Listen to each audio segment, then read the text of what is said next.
Bonjour à tous, je vous retrouve aujourd'hui pour une nouvelle vidéo.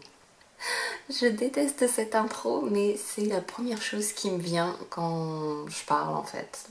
Aujourd'hui, on va parler fond de teint. Comment vous expliquer ça? Je n'achète maintenant en majorité principalement que des produits cruelty free, donc sans cruauté envers les animaux. Voilà, je la fais courte et il m'arrive quand même de temps en temps d'avoir terriblement envie de tester des produits de marque parce que je suis une make-up addict qui autorisent leurs produits à être testés.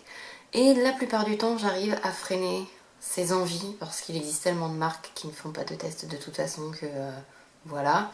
Dernièrement, Yves Saint Laurent a sorti un fond de teint, le All Hours. Alors excusez-moi si vous entendez un peu de bruit, mais mon fils a un copain à la maison et ils sont en train de jouer aux jeux vidéo et ils ont l'air assez excités. Donc si vous entendez un peu de bruit, c'est normal.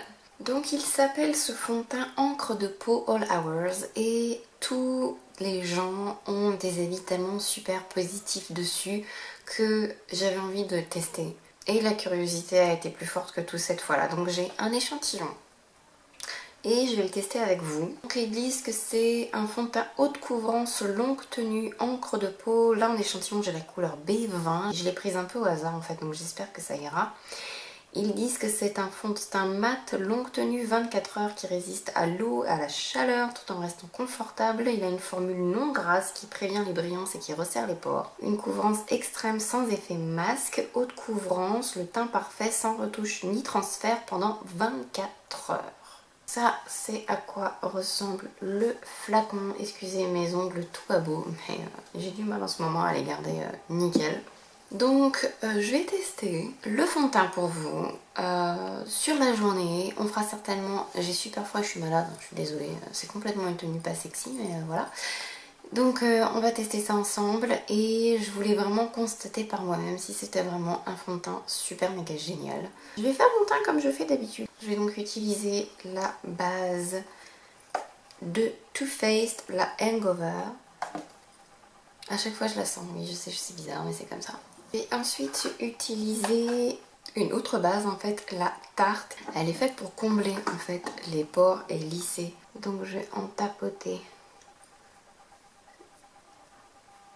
Bien appuyer aux endroits où je veux que ma peau soit lisse et parfaite.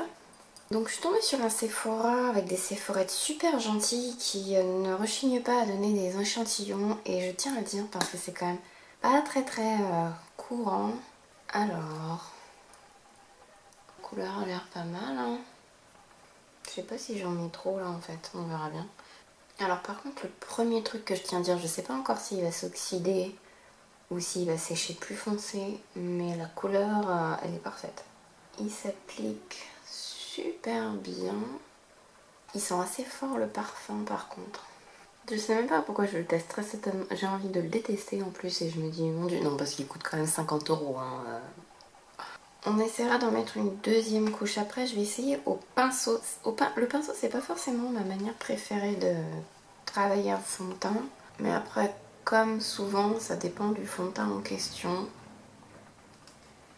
On va tenter quand même. J'aime pas trop avec un pinceau. Que voulez-vous quand on est habitué à quelque chose? Je préfère vraiment utiliser quand même ma Beauty Blender. Le fini est très joli. Je vais voir si je peux le superposer à certains endroits où j'ai besoin de plus de couvrance. Parce que là je dirais que c'est une couvrance assez moyenne. Je pense qu'à l'éponge en fait il est plus facile à travailler parce qu'il sèche assez vite. Bon, je vais continuer mon teint avec, j'ai utilisé mon anti-cerne favori, le Tarte Shape Tape. J'arrête pas de l'utiliser dernièrement donc je pense que c'est pas une surprise pour vous, n'est-ce pas? Là il est en train de filer très légèrement dans les plis de mon front. Mais c'est très rare qu'un fond de teint ne file pas là maintenant, je vieillis. Les deux sont très beaux ensemble. Oh mon dieu. Oh là là, là là, là là, là là. Je vais quand même le poudrer parce qu'il file un peu sans poudre. Donc j'ai utilisé ma poudre favorite pour ça, la Coty Air Spun Powder. Je vais vous zoomer quand même que vous puissiez voir. Et j'ai pas une très jolie peau en ce moment, mais je trouve que c'est vraiment joli. Avec ce fond de teint. Ça y est, j'ai terminé tout mon maquillage et avec ces quelques minutes qui ont déjà passé avec le fond de teint, je le trouve magnifique sur ma peau. Il interagit super bien avec ma base et mon anti-cerne et mon autre base. Enfin les produits que j'utilise habituellement.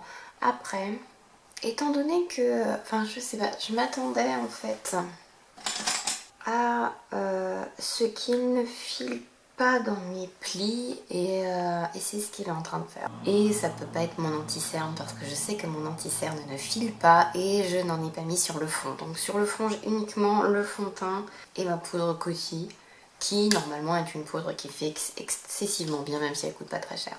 Je suis un chouïa déçue, je vais attendre de voir le reste de la journée. Je me dis que peut-être sur mon fond il aurait fallu que je mette plutôt ma base Smashbox plutôt que la base peut-être de Too Faced.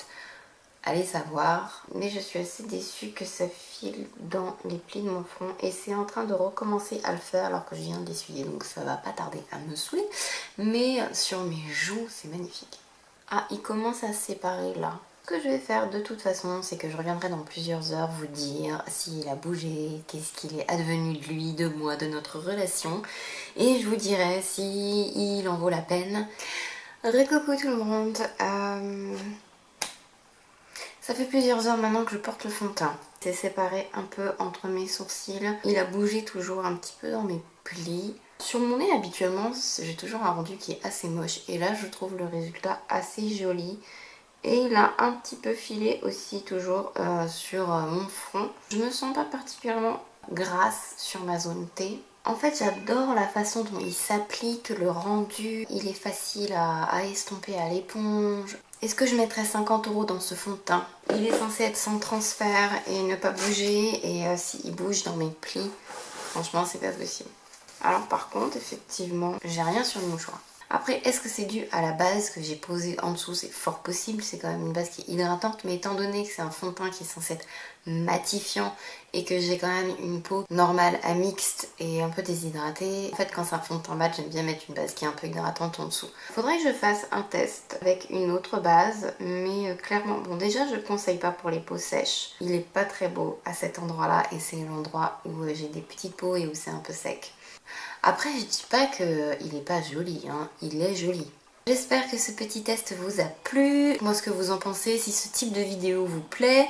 Et puis, parce que sans rire, pour faire juste des vidéos de première impression, on n'a pas besoin d'avoir la bouteille complète. Je vous souhaite plein de bonnes choses. Je vous fais de gros bisous et je vous dis à la prochaine vidéo. Bye!